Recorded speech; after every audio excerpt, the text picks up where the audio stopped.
Bowling for Columbine is a documentary made by Michael Moore, a celebrated yet notorious documentarian. Moore's films are infamous for their political left-bent and sometimes exploitative nature of their interviews. Bowling for Columbine is possibly Moore's most well-known film, and since its release in 2002, it has become one of the most polarizing films ever created. As the documentary opens, National Rifle Association (NRA) footage is shown which suggests NRA is endorsing the film. The viewer is prevented from taking this viewpoint, the fact the footage is in black and white and is clearly from old film footage. In addition, is therefore seen as another form of irony or special satire. The film goes straight into the narrative, with a little introduction after a short sequence showing scenes of devastation from bombings and glamorous images of people posing with guns interspersed with everyday events such as farmers doing their daily chores. Within the audio of the clip, we then get the typical American theme tune. This again has its own meaning, with the American dream. The American dream of starting from the bottom and working your way up to independence and wealth. It is one of the most associated meanings with America itself. Michael Moore is reflecting this again through his use of featuring peaceful establishing shots, for example, the sun rising over an iconic American structure. This is a very small detail that which opens the audience up to thinking about the subject that will be brought up later on. We then see a montage of shots from American culture. We see a cornfield, a suburban area, and a milkman delivering his goods. This tells us the everyday life of Americans and how it's just another day for most people. There is an overvoice of the director itself. The first few lines of the narration bring a contrast of the American dream. With that, Michael Moore wants us to see and understand as reality. The last activity shown as the opening scene is Eric Harris and Dylan Klebold, the Columbine shooters, going bowling at 6 p.m. This brings the film back to the main aspect of the documentary, and it is also the first reference to the shooting so far that gives a contrast of realism. The last clip before the national anthem ends is footage of a blonde lady not wearing much clothing and posing with a rifle. This has been very used ironically in the documentary, as some people think this is what an American man would want: guns and beautiful women. The national anthem finishes and then starts the first shown footage of Moore. The footage is very powerful, although very simply filmed. It shows Moore going to a bank to open an account where he would get a free gun when opened, as he had seen a local ad in a newspaper offering this. The clip shows how easy it is in America to get hold of a gun, as all he had to do was have a quick background check and a gun was handed in to him. This shows how Americans love for firearms, and that you don't need a license or qualification to own or use a gun, unlike most other countries where you do. The interview with James was very informal and was more like a conversation being filmed than an interview. There was also a lot of dead time left in the interview to also give the impression that it was very informal. This also allowed the audience to pick up the facial and body language James gave before and after question and answers.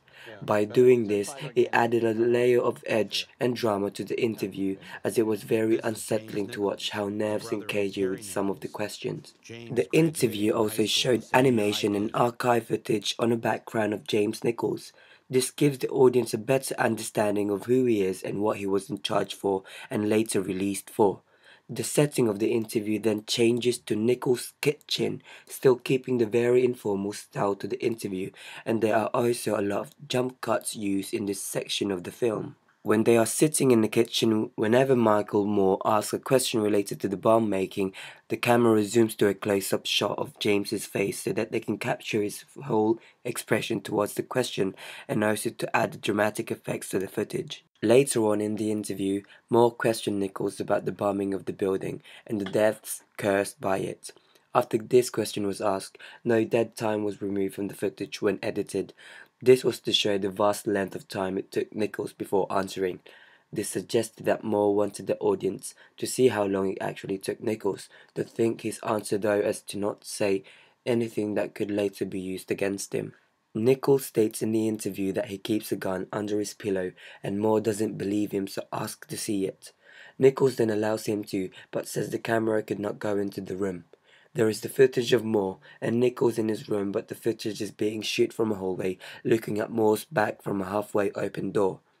Text then appears in the documentary saying, Nichols has cocked the gun and put it to his temple.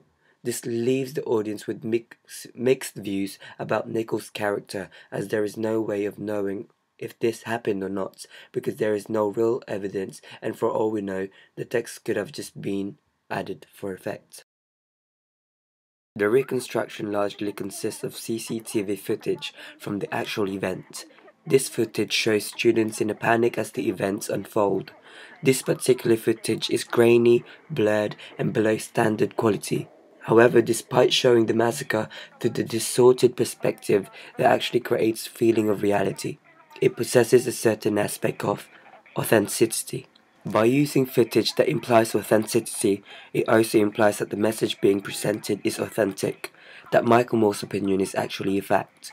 Michael Moore has reduced the frame rate of this footage that portray the effect of slow motion, using slow motion to slow down the pace of the scene, which initially would have been accelerating yet terrifying for all those involved. By slowing the pace of the sequence, we perceive the event from a different perspective from the people actually in the moment.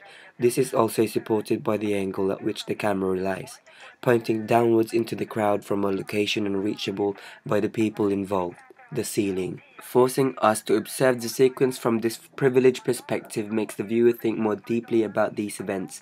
It's as if Michael is forcing us to acknowledge these events and make us feel responsible for the event. Between this archive footage, we have shots of Columbine High School, empty, and from this perspective of any person walking through, not from privileged perspective like the CCTV footage.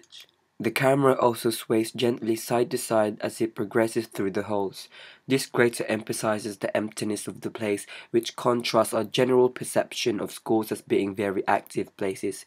This juxtaposition against our preconceived ideas of the location inherently makes a viewer feel uneasy, but more importantly, it creates the message that the massacre should make you feel uneasy and it should highlight how dreadful it is. The music that plays over the top of these sequence is a guitar being played at a slow pace and uses minor chords which are inherently perceived as sad. This non-diegetic music simply improves the misery Moore is trying to inflict upon his audience. As well as the music, we have many different phone call conversations about the massacre that yet again are authentic. This makes the sequence feel more personal. Adding these conversations also adds characters and narratives that people can relate to themselves.